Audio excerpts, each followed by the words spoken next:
উপস্থিত আজকের এই সভা জনগণ কর্তৃক নির্বাচিত যোগ্যতম সভাপতি শেখ আব্দুল কাদির সাহেব, প্রধান শিক্ষক, টাঙ্গাপাড়া মাদ্রাসা, হাফিজাহুল্লাহ তাআলা। তৎসঙ্গে আজকের এই সভার সহসভাপতির আসন অলঙ্কৃত করেছেন জনাব মাওলানা আব্দুল আউয়াল সাহেব আরিজপুর, হাফিজাহুল্লাহ তাআলা। এবং আমার সামনে বসে আছেন আমার তরুণ যুবক ভাইরা, আমার স্নেহের এই মাদ্রাসার ছাত্ররা, আমার বাচ্চারা, পর্দার অন্তরালে পর্দা নসীনা আমার মা ও বোনেরা, আপনাদের সকলকেই আমার অন্তরের অন্তরস্থল থেকে, আমার হৃদয়ের গহীন থেকে ইসলামিক সম্ভাষণে জানাই আসসালামু আলাইকুম ওয়া রাহমাতুল্লাহি ওয়া বারাকাতুহু। আপনাদের সকলের উপরে আল্লাহর শান্তি, আল্লাহর রহমত, আল্লাহর বরকত একত্রিতভাবে বর্ষিত হোক। সকলে বলুন আমিন। সর্বপ্রথমেই সেই মহান মহিয়ান আল্লাহ তাআলার প্রশংসা, জিনার আদেশে, জিনার ইচ্ছায় আজ আমরা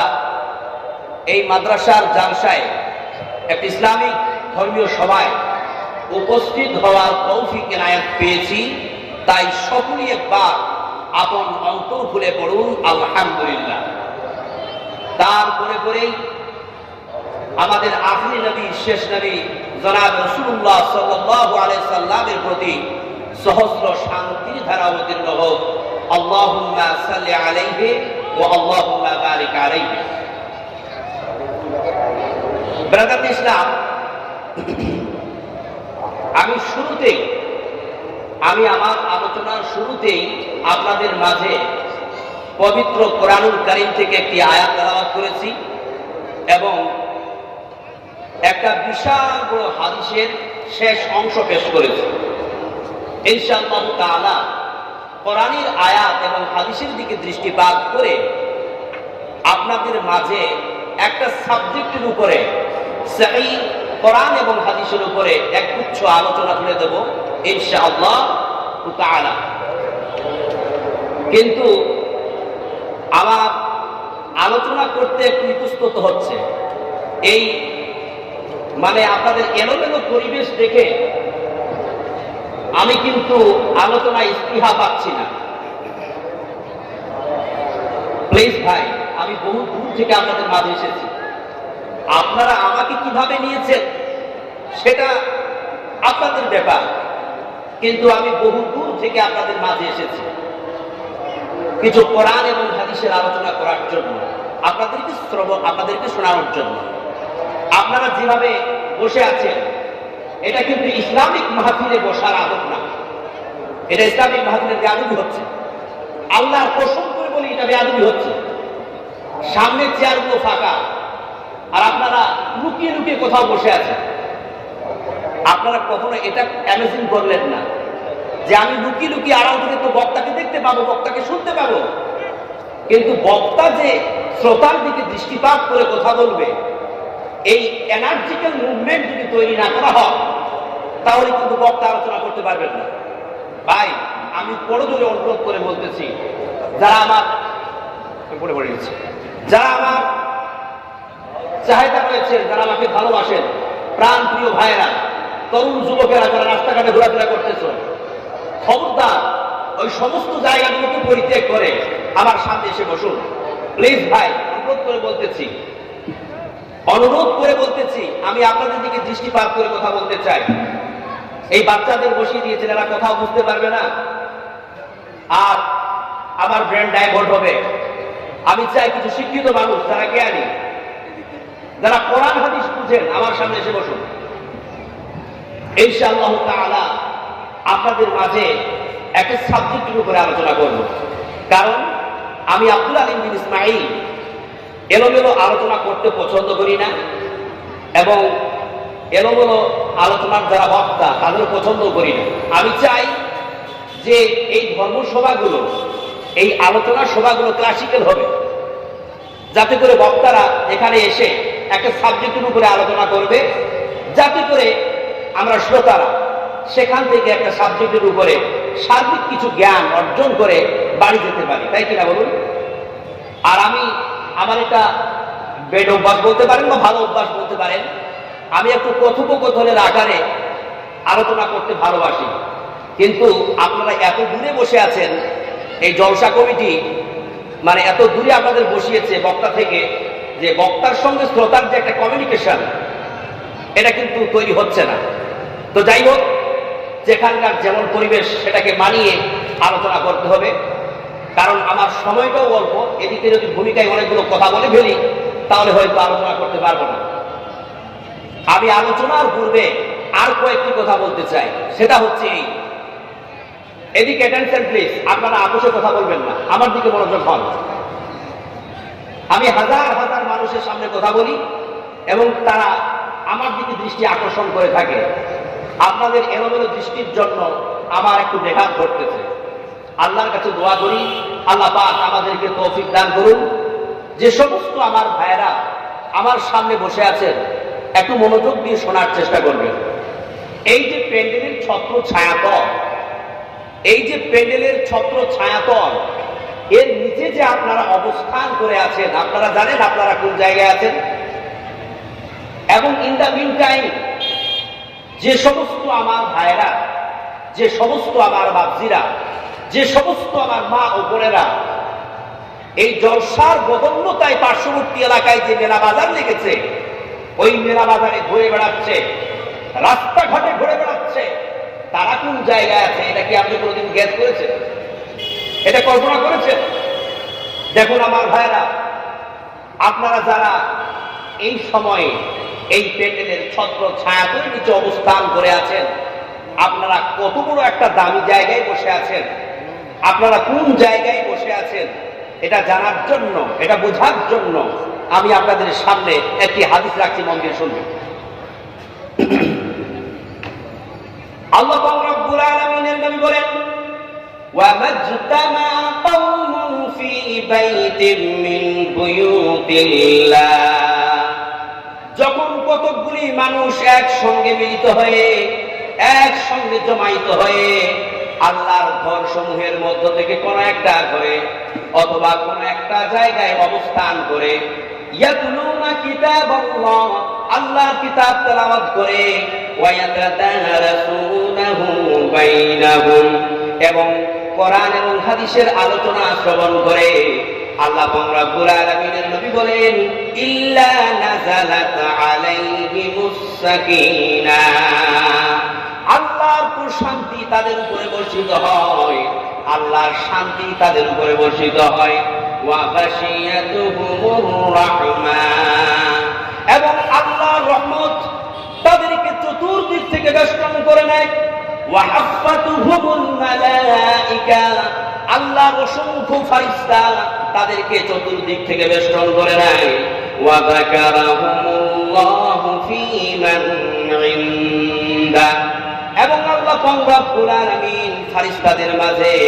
এই সকল বান্দাদেরকে নিয়ে অহংকার করে আর গর্ব করে জোরে বলুন সুবহানাল্লাহ। শুধু তাই নয়, আমার মুসলমান ভাইরা,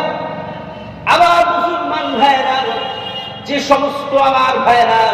যে সমস্ত আমার বোনেরা এই সময় এই প্যান্ডেলের ছত্র ছায়াতলের নিচে বসে কোরআন হাদিসের আলোচনা শ্রবণ করতেছেন, ওয়াল্লাহি আল্লাহর কসম করে বলতেছি, আল্লাহ পাক রব্বুল আলামিন ফেরেশতাদেরকে আওয়াজ দিয়ে বলছেন, ও আমার ফেরেশতারা শোনো, শোনো, ও আমার ফেরেশতারা শোনো, আমি যেই দিন এই পৃথিবীতে মানুষ জাতিকে সৃষ্টি করতে চাইলাম,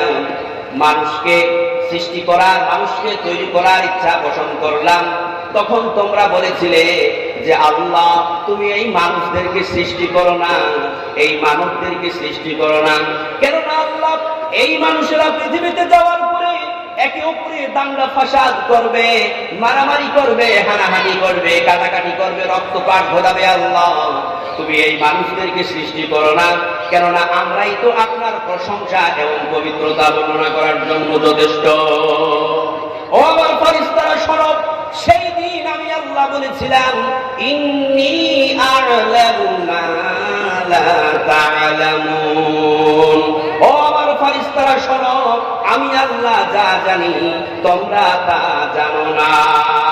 তারপরে আমি এই মানুষদেরকে সৃষ্টি করেছিলাম সুতরাং আমার ফেরেশতারা শোনো তোমরা সেই দিন ভুলছিলে আমি রাইট ছিলাম দেখো আমার বান্দারা আমার বান্দিরা কত সুন্দর করে এই প্যান্ডেলের ছত্র ছায়াতলের নিচে বসে কোরআন হাদিসের আলোচনা শ্রবণ করতেছে আমি আল্লাহ তোমাদেরকে বলতেছি আমার এই সকল বান্দা বান্দীদেরকে নিয়ে অহংকার হচ্ছে জোরে বলুন সুবহানাল্লাহ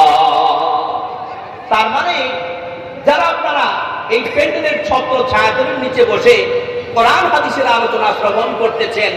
আপনারা হচ্ছেন আল্লাহর গর্বের কারণ আর যারা ওই মেলা বাজারে ঘুরে বেড়াচ্ছে তারা হচ্ছে আল্লাহর অভিশাপের কারণ এবার আপনি নিজেই বলুন আপনি আল্লাহর রহমতের ছত্র ছায়াতলের নিচে আসবেন না আপনি আল্লাহর ওই অভিশাপের জায়গায় ঘুরে বেড়াবেন আল্লাহ রাব্বুল আলামিনের নবী বলেন আহাব্বুল বিলাদি ইলাল্লাহি মাসাজিদুহা ওয়া আবগাযুল বিলাদি ইলাল্লাহি আসওয়াকুহা আল্লাহর সরজমিনে আল্লাহর এই পৃথিবীতে আল্লাহর কাছে সবচাইতে প্রিয় জায়গা হলো মসজিদ আল্লাহর ঘর এবং ওয়া আবগাযুল বিলাদি ইলাল্লাহি আসওয়াকুহা আল্লাহর সরজমিনে আল্লাহর এই পৃথিবীতে আল্লাহর কাছে সবচাইতে জঘন্যতম জায়গা সবচাইতে নিকৃষ্টতম জায়গা হলো বাজার আমি আল্লাহর কসম করে বলি এই জলসার বদন্যতায় পার্শ্ববর্তী এলাকায় যে মেলা বাজার লেগেছে এটা সেই বাজার যেই বাজারের ব্যাপারে রাসূল সাল্লাল্লাহু আলাইহি ওয়াসাল্লাম লানত করেছেন অভিশাপ দিয়েছে সুতরাং আমার ভাইরা আমার বাপজিরা কি করে বেহায়ার মতো আপনি মেলা বাজারে ঘুরে বেড়াতে পারেন এই জলসা কমিটি আপনার জন্য কোরআন হাদিস শ্রবণ করার জন্য কত সুন্দর একটা সুযোগ একটা ব্যবস্থাপনা করে দিয়েছেন যাতে করে সাবনাম শীত আপনার মাথার উপরে না পড়ে তার জন্য তার একটা সামনে আনার ব্যবস্থা করেছেন আপনাকে নিচে বসলে ঠান্ডা লাগতে পারে তার জন্য চেয়ারের ব্যবস্থা করেছেন এত কিছু খরচ করেছেন আপনাদের সুরাতের জন্য আপনার দিকে দৃষ্টিপাত করে আর আপনি বোকা মানুষ নির্বোধ মানুষ এই রহমতের জায়গা এই শান্তির জায়গাটাকে পরিত্যাগ করে বেহায়ার মতো নাদানের মতো মূর্খের মতো আপনি মেলা বাজারে ঘুরে বেড়াচ্ছেন এটা কি করে মেনে নেওয়া যায় আল্লাহর কসম করে বলি যে সমস্ত আমার ভাইয়েরা বাড়ি থেকে উদ্দেশ্যে বের হয়েছেন যে আমি জালসায় যাব কিন্তু জালসার প্যান্ডেলে বসবো না বরং জালসার বদন্যতায় যে পার্শ্ববর্তী এলাকায় মেলা বাজার লেগেছে ওই মেলা বাজারে গিয়ে একটু হুড়াহুড়ি করবো গুদাগুদি করবো একটু চা খাবো একটু আড্ডামু করবো একটু ফাতলামু করবো একটু ফাতলামু করবো আর বাস আমি বাড়ি চলে আসবো আল্লাহর কসম করে বলি আপনি যে বাড়ি থেকে বের হলেন জালসার উদ্দেশ্যে আপনি নেকি নন বরং গুনাহ নিয়ে আপনি বাড়ি ফিরলেন যে সমস্ত আমার ভাইয়েরা যে সমস্ত আমার বোনেরা এই উদ্দেশ্য নিয়ে এবং এই থিওরিতে জালসায় আসেন জালসার প্যান্ডেলে না বসে বাইরে ঘোরাফেরা করে আড্ডামু করে ফাতলামু করে বাড়ি চলে যান আমি বলবো যে আপনি জালসায় আসেন না ভাই কেন বলুন তো যদি আপনি জালসায় না আসতেন তো আপনার নেকি তো হতো না ঠিক আছে কিন্তু গুনাহ তো হতো না ঠিক কিনা কিন্তু আপনি তো জালসায় এসে গুনাহ নিয়ে বাড়ি গেলেন তারপর ফায়দা কি হলো কিন্তু যে সমস্ত আমার ভাইরা এই উদ্দেশ্য নিয়ে জালসার মাহফিলের দিকে বের হন বা রওনা দেন যে আমি যাব দূর দূরান্ত থেকে যে সমস্ত আলেম ওলামারা এসেছেন তারা যে কোরআন হাদিসের উপরে আলোচনা করবেন আমি আলোচনা শ্রবণ করব এবং সেটার প্রতি আমল করার চেষ্টা করব বা আমল করব এই নিয়ত নিয়ে এই উদ্দেশ্য নিয়ে যদি আপনি জালসার মাহফিলে আসেন আল্লাহর কসম করে বলি আপনি একটা শিক্ষা ব্যাপারে যখন বের হয়েছেন তার মানে আপনি ফি সাবিলিল্লাহ আল্লাহর রাস্তায় আছেন এখন উপস্থিত যে সমস্ত আমার বাপজিরা এখানে বসে আছেন যে সমস্ত আমার ভাইয়েরা বসে আছেন বাড়ি ফেরার পূর্বে যদি আপনাদের মওত হয়ে যায় আপনাদের মৃত্যু হয়ে যায় আল্লাহ রাসূলের হাদিস যদি সত্য হয় তাহলে আপনার মৃত্যুটা হবে শহীদের মৃত্যু শাহাদাতের মৃত্যু জোরে বলুন সুবহানাল্লাহ